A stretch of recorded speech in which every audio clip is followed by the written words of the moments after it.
Get to know the current political issues, the real stories behind the headlines. Get interactive.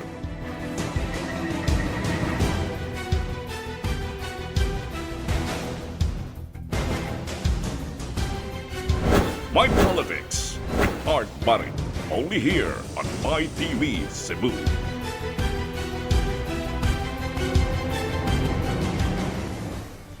Good evening, my dear televiewers. Once again, welcome to our weekly show, My Politics. This is your host, Art Barrit. The month of September is dedicated as the Cebu's KBP Broadcasters Month. And one of the activities of the month-long celebration is also the Cebu Freedom Week. And we invited specifically for this evening's program in our episode one of the leading media personnel in Cebu, one of the well-known media personalities actually in the city of Cebu, Atty. Bingo Gonzales. Good evening, Atty. Bingo. Good evening, Art. Thank you And for welcome. the invitation. Thank you. I was kind of off. You were going to say veteran. That means I'm very old already. Yeah, I invited also some media personnel, those veteran broadcasters last week. And yes, Atty. Bingo, being a media personnel or a media practitioner for the past several years, no? What's the relevance now of the broadcast industry considering that we are already in this digital age? You know, broadcasting will never be irrelevant. Mm-hmm. You know, it will always be a medium for communication because, you know, radio especially reaches the far ends of the bukids and all the farmers and all the fishermen. In fact, a lot of programs that are being done by government on radio are programs for agriculture, for example, or for fisheries. So you don't expect people living in the mountains, especially our fisherfolk, our farmers, to have access to internet. Yeah, you know? exactly, yes. No, there's even we don't have complete access to the internet. If we go up the mountains, we don't have access. We go to several towns. There is no internet access in a lot of other towns. You know, we're not entirely covered by internet. Yes. In fact, the observation that I have, Atty. Bingo, uban nga mga FM stations is already being converted also to AM station just to bring more the vernacular or translate the language into the vernacular aron masabdan mahatod nga tus katawan, something like that. In fact, Art, naka-notice ka nga ang atong FM stations now, even if just music stations, let's say music like that, it used to be an English format. Like when I was in high school, for example, it was always an English format. Everybody listened to the DJs who had really beautiful voices. You know, you would fall in love with the DJs. Yeah. The funny thing is, no? The sad reality is, naghanap mo kay mga DJs na nindot yung kay mga tingog. But hindi kay naong kita ni Wayne verse. No, really. Nagyan siguro na compensation ang ginoo, no? No, but anyway, really, I noticed that even in the kanang FM radio, no, binisaya na gyud. And then I'm happy. What I'm not very happy about, Art, is that hindi masagyo ko on purist, but the Bisaya that is being used, dili na gud siya ang kanang usual conversation bitaw nato. Daghanak ay siya mga kanang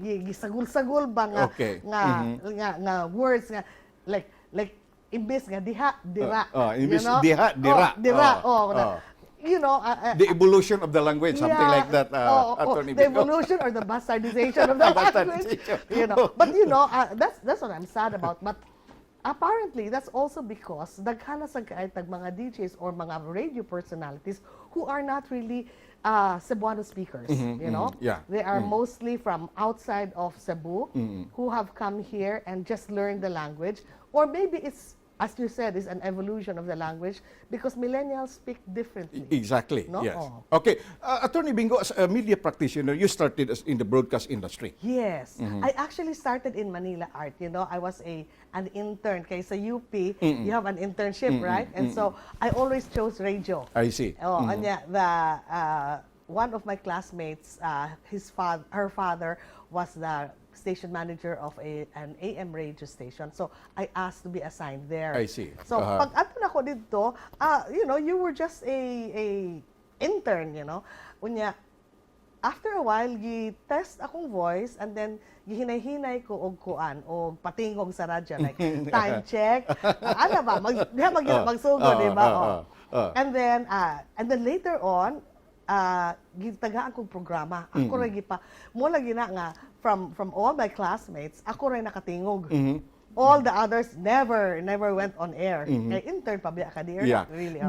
Before Attorney Bingo, in Cebu, in particular, there was the so-called Broadcast Production Training Center. Oh. Okay? And it was run by a German foundation, and it was housed, if I am not mistaken, in ALU building in DYLA. Oh. Now, there were a lot of media practitioners, media personnel who were trained at that time as a crash course program, taking mass communication or broadcasting in that studio or in that so-called training center. Yes, oo. So, after that, nawala.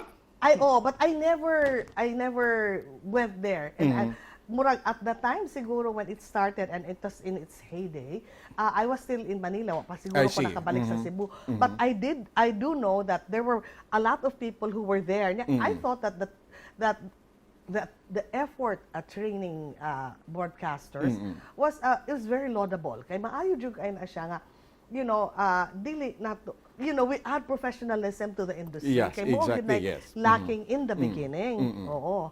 And so I remember before nga murag bisag kinsa makatingog sa radyo, but there were also very famous personalities like Talio Bacalso, who was really something else. Lingaw so kay ko to siya in terms of kanang political commentary, you know. Ang yung political commentary was really funny. I mean, I used to listen to it. Okay. And it was, I listened to it for entertainment. I was a little girl, you know, and my parents would listen to it. But lingaw ang iyang commentary, it did reflect ang iyang, of course, ang iyang political views. So, but even if you were on the other side, kumbaga dili ka niya kuan, dili ka mo tuo sa iyang giingon, malingaw rin yun gihapon ka because he invented a lot of nice kuan ba nang kiki you know, I really remember that, diba? Yeah, okay. Attorney Bingo, mass communication before is not a part of the education curricula, or there are only some schools that offer it, no? One is the University of the Philippines, but some private university doesn't have that curricula. In fact, in Cebu, wala yun na for the beginning. Wala So yun when na was siya. the time that it started? I think ang nag-start dire because the MASCOM program in Manila was in Diliman had been there. When I went there in 1974, 73, there was already, pero institute pa mi adto. I see. Kumbaga, it was just an institute of mass communications, and you had three murag kanang specializations. So you had journalism, you had broadcasting, and you had broadcast research. Okay. So they also kuan ba. And then later on niabot ang film.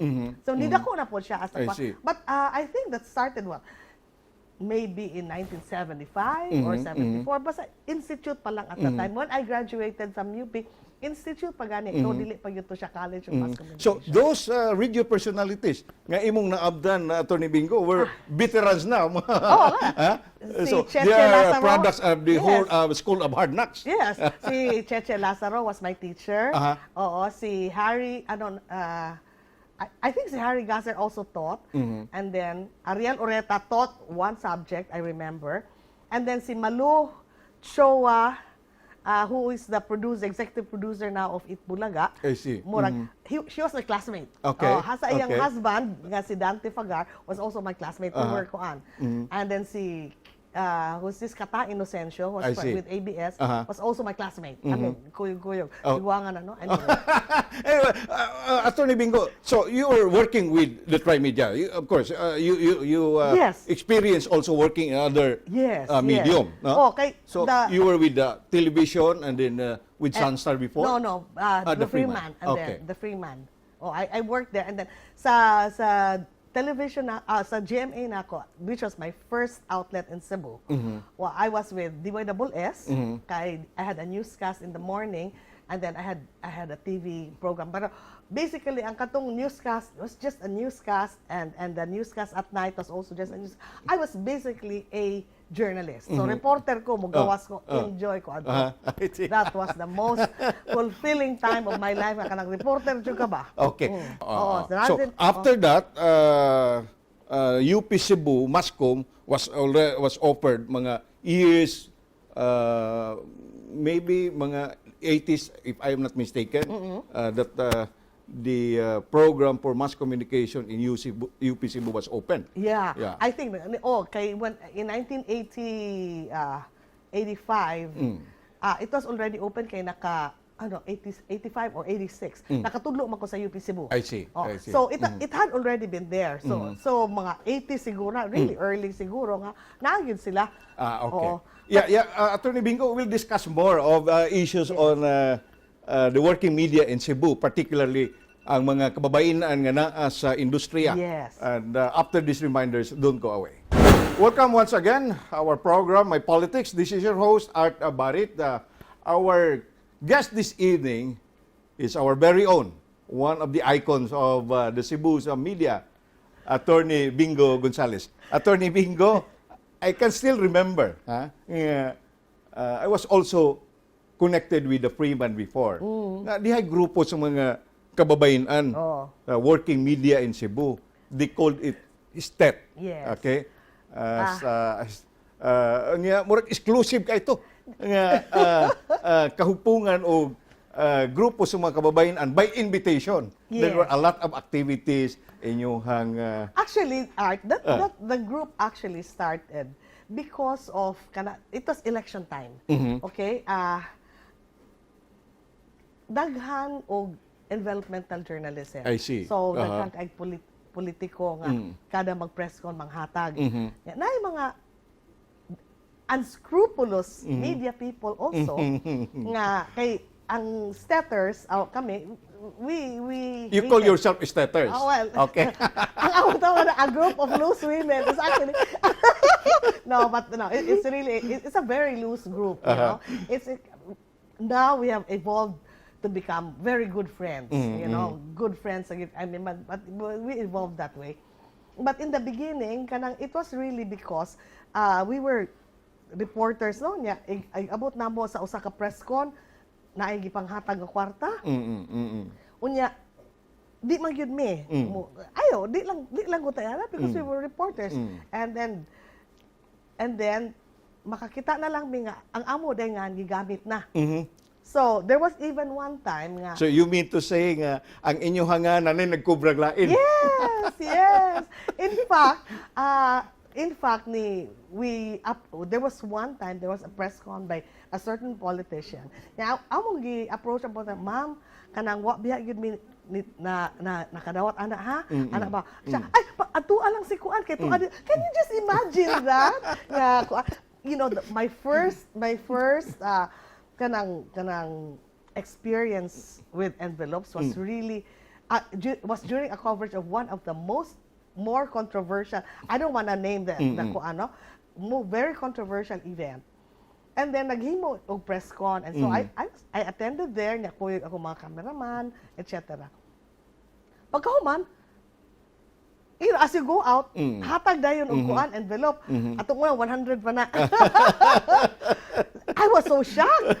I was shocked, and I was kind of bitaw, hello, you know, and then I understood later on as kuan mga mugid na sila, that was a thing, and in order for you to not kuan aron dili ka maapil-apil you either leave early or kanang you leave later nga kanang kuan aron maklaro lang gyud nga wa ka or magdali-dali kag hawa. Yeah. So Okay. Attorney Bingo, there was an innovation, something like that, no? By the editors or the publishers or, of course, the editor-in-chief, no?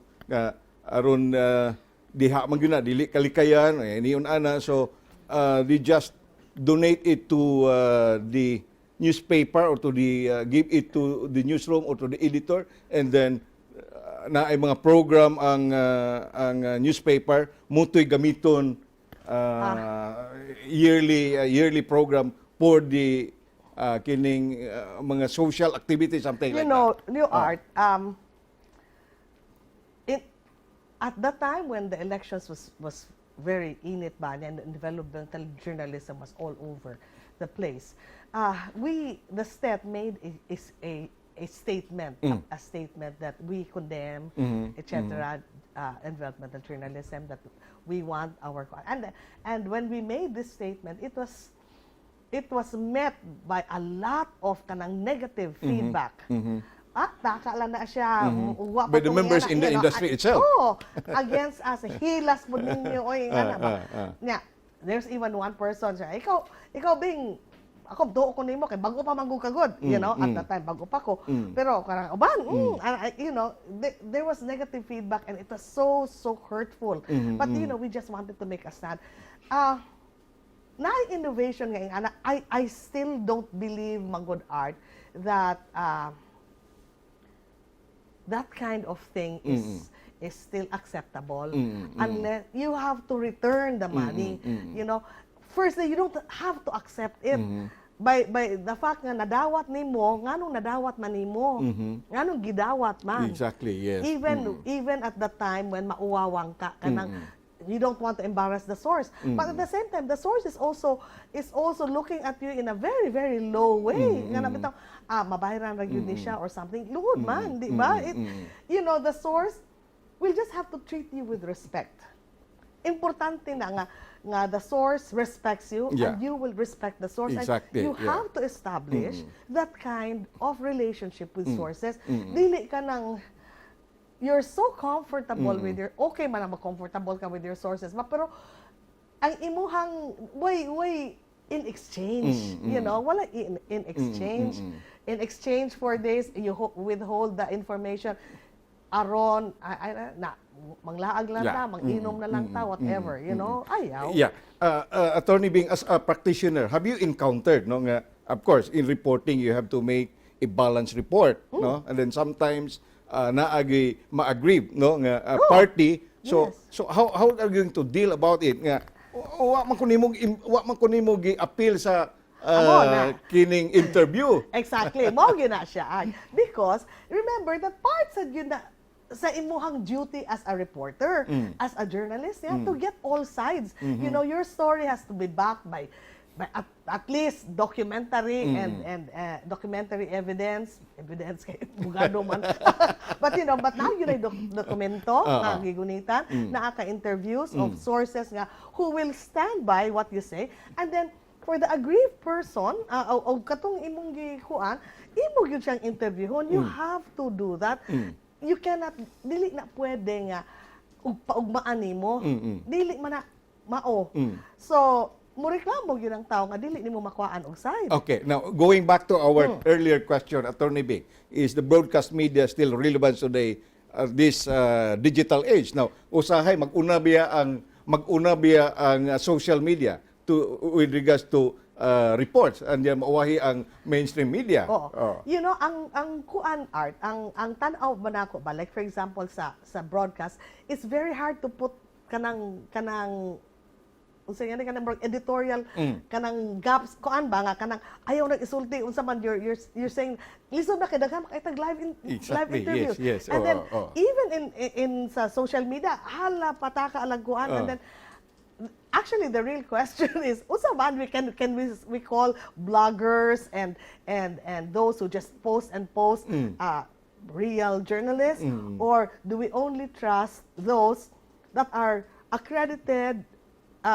what do you call that digital platforms, like for example, Rappler or CDN Digital or Sunstar, unsa nang ilang kuan, ilang Sunstar, ilang nala sa digital Nasa form. sila digital form. Yes. So, do we only trust that? Because in this day and age, grabiha sa information overload. Exactly, yes. And you don't in fact, know. radio now is already digital Yes, format. exactly. No? Oo. And then, kinahanglan sometimes you really need kanang layers and layers of kuan ba, of mo na advantage sa newspaper because you have layers and layers of people to look at the story to see whether it's correct, to verify the story. Karon man kay tay verification but labi na sa radyo atong una mahadlok pa kay kuana.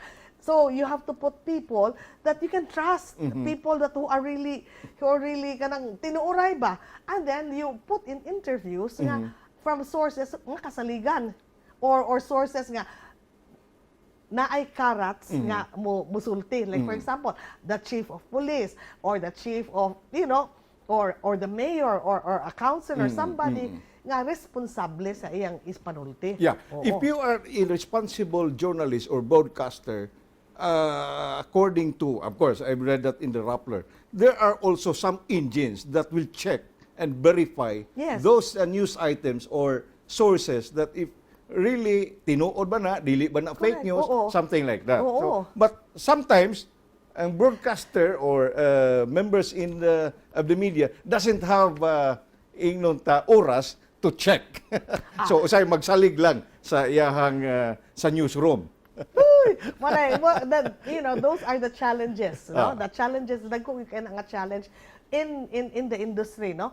Whether kanang in the communication industry, let's call it that, no? Because we communicate and this is very relevant kay mo maguni atong basehanan sa public opinion. What people will listen to, they will form opinions of, di ba?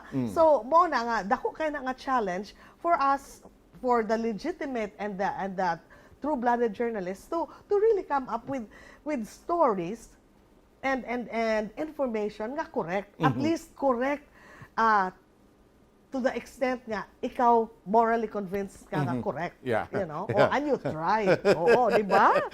Oo. Listen, daghan mo kay agenda, most na siya art, no? Ang social media ron, it has also become a platform ang sagod for katubitang murag katong mga komentarista atong una sa radyo nga palit kog oras bisag kung sa ako sulti dire ala tira pasagan bahala na ako maning oras. Yeah.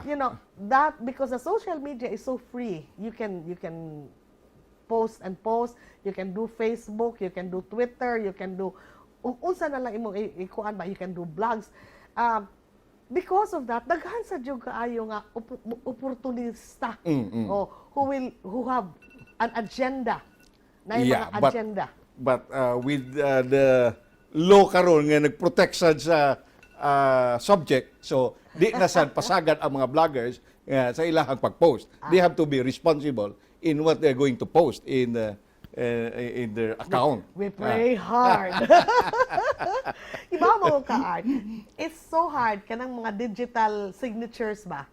Are so hard to kuan. Although na gyud forensic ang NBI for example, but it's so hard to pinpoint ba. Actually sa tinuoray lang mas dako ba ya og punishment ang libel, cyber libel compared to the simple to the kanang naa sa penal code, yes, the revised penal code. Because I think tungod sa prevalence ba.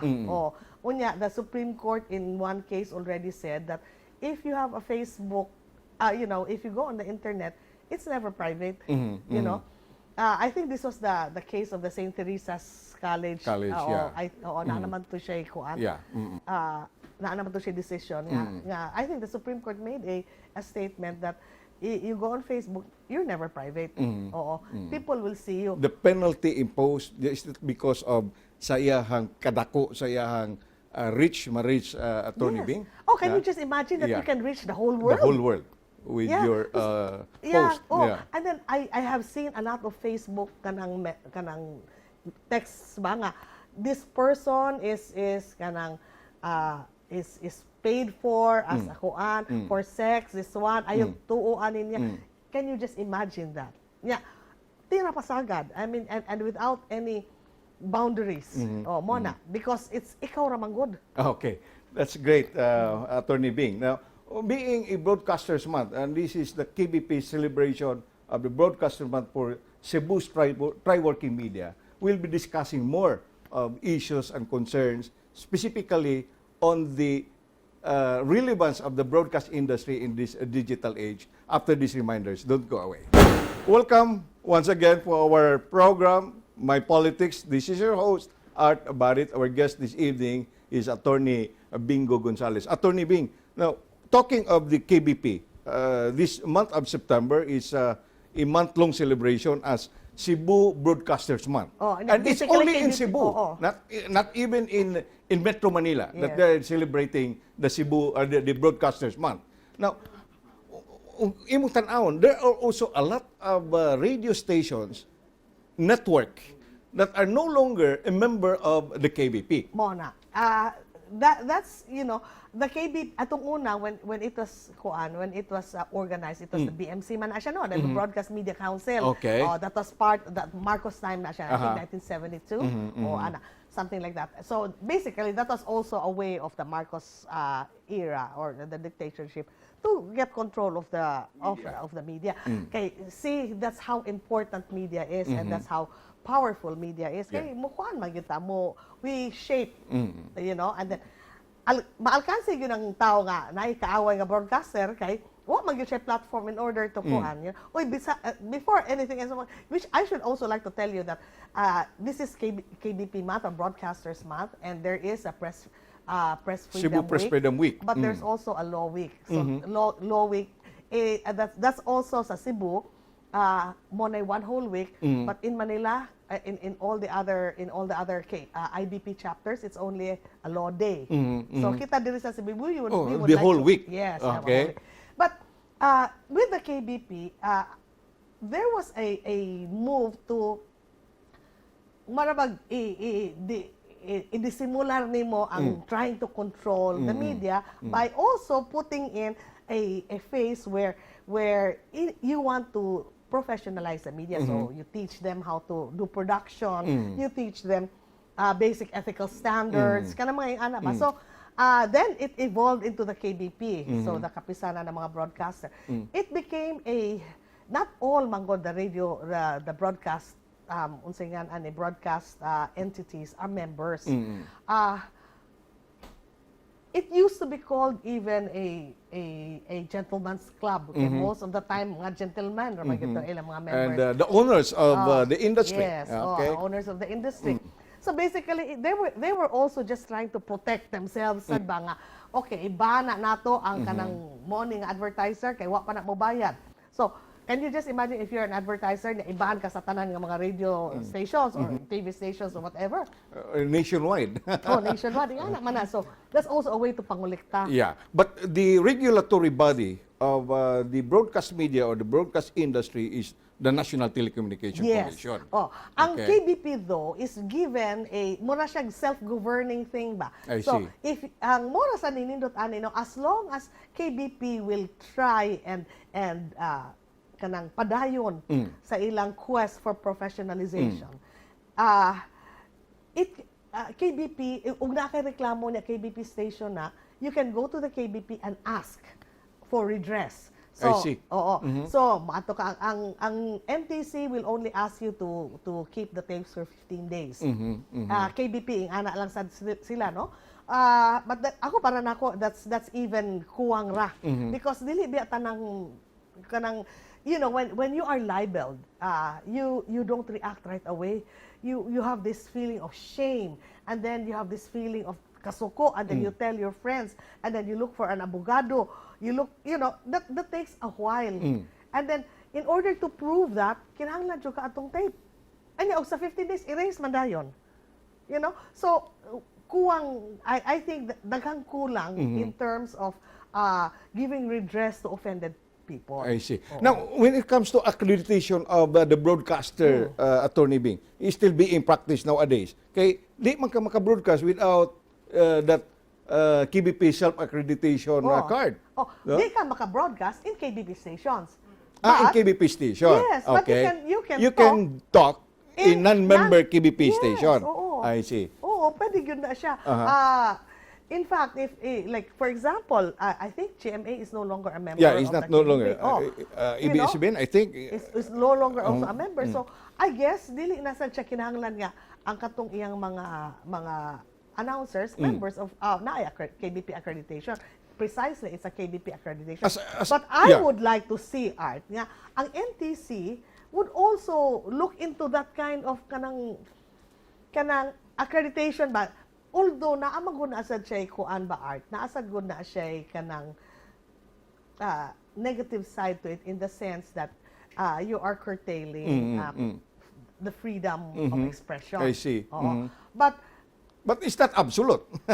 Yes, Something like exactly. That's what my question is. What is the role of the NTC being a regulatory body? If you are not a KBP member station, you have the NTC, and the NTC is doing nothing when it comes to the broadcaster. So Actually, you can actually file with the NTC. Maka-file yung ka og reklamo.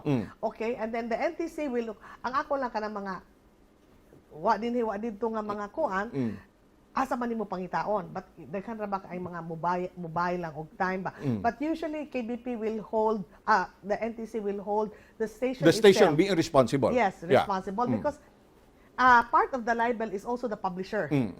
So that means appeal ang manager, the station manager, kinsay owners, part man na siya sa publication. So NTC does have a mechanism for that, no? O lisod lang gud siya kaayo i-prove nimo kay ang kana laging 15-day requirement ra nya usaon na nimo at least maka-tape kan lang kadi magud atong una maka-tape man ta. I don't know how that's being done now. Before Attorney Bing, ang sa una ug adto ka sa studio, naman toy murag carousel. Oh, Unya diba? mao toy ibutang sa archive or sa library Oo. for the next I think it's not 15 days. On the case of ubang stasyon, murag 1 month. Oo, Yeah, usa ilan na pong sapawan. Usa pa sa kay kas masugod ay ang broadcast industry ba kay kas ay tape. Yeah, human labi sa na carousel yung ang TV. kadto ng ato ang mga tapes. Oo. O nya garon is the USB. Labi na ang TV atong una nga dagko kay wa pa ng digital so atong una kanang pneumatic tapes ana ka baga Yeah, unya napay mga slicer. 20 ka buok. 20 minutes only, you know. So moingon gud atong source atong una. Sir, kato lang imo iingon sir ha katong periodo kay mo na ako makuha sa tape. Ready sir, go.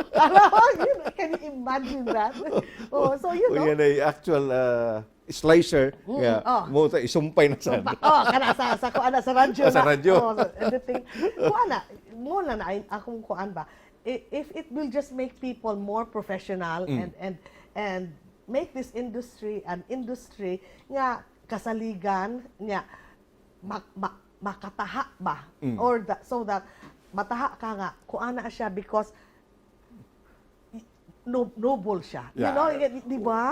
With the theme of this month celebration of the Broadcasters Sa inyong Month theme, Ro? is magsasangyaw alang sa kamatuoran sa responsableng katiling bago. Kana, So, I think it's something a bearer of truth. Pare manggoy KBP chairman karon, so mura og magsasangyaw is just like kana bang murag mga disipulo sa una sa Ginoo. The bearers of truth. The bearers of truth. The harbingers of truth. Kana for a responsible community. Ang ako lang kanang responsible community, responsible people. Will say responsible people di man tanang tao responsable. Ay, mo gyud kasakit. So, kana siya dapita Attorney Bing, no? Nga in the media profession nga ato ang natanawan nga the broadcast industry as of now is still relevant kay as you've said dito sa kabukiran, dito sa kini mga kalungsuran, wa na magina internet, no? O nya early morning maora magina dayon maablihan nga maminaw ta og what's going on sa ato ang syudad, sa atong nasod. Di ba? Mo sakay kasi mo mag-drive ka, mag-on kasi mo radyo magyud na. You know, early in the morning, ang ako anak, paminawan anak kay Kuan News.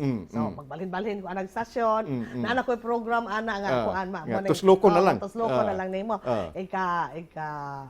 actually, atong una, mag-drive kong udto, I used to listen to this kanang drama ba nga, kang kuan jud ni I think he's already dead now, pa sa DYRC to siya, ang iya ato malingaw jud kay ko ato Mark.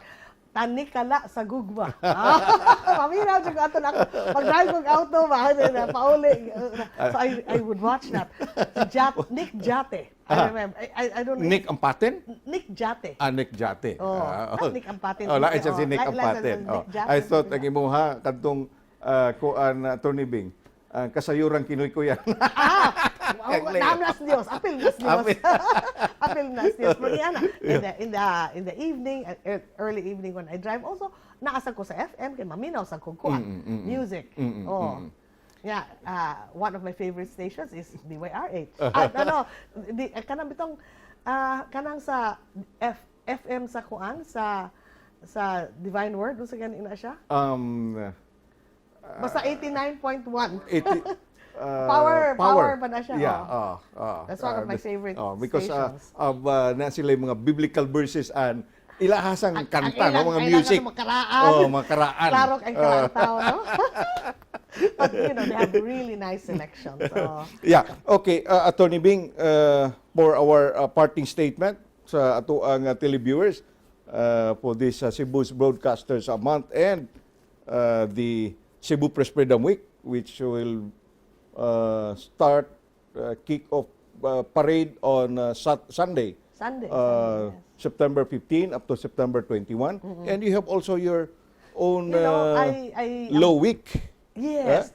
Muna, I find it very very appropriate that we are celebrating Press Freedom Week. We're also celebrating Law Week, so that one entity is information for the people. The other entity gives you redress for any kanang grievances you that you have. Correct. So together, mangita magyutag kanang kamatuoran. We try to fight. That's also one of the things nga challenges mo na sa sa lawyers. But ako, I am very personally kanang touched yun na. But when it comes to kanabitang broadcasting and press freedom and that, because my main kuan magod sukad journalist majud ko. And there are a lot of lawyers now. Yes. Gikan sa media practitioners. Yes. Kuan gud lawyering is my second career, at heart I will always be a journalist. So it will always be something that I value and that's something that I would like to kanang impart ba sa atong mga bagong mga journalists, bagong mga television personalities, radio personalities nga ethical unta. We follow ethical standards and we abide by truth. Di ba? Yeah.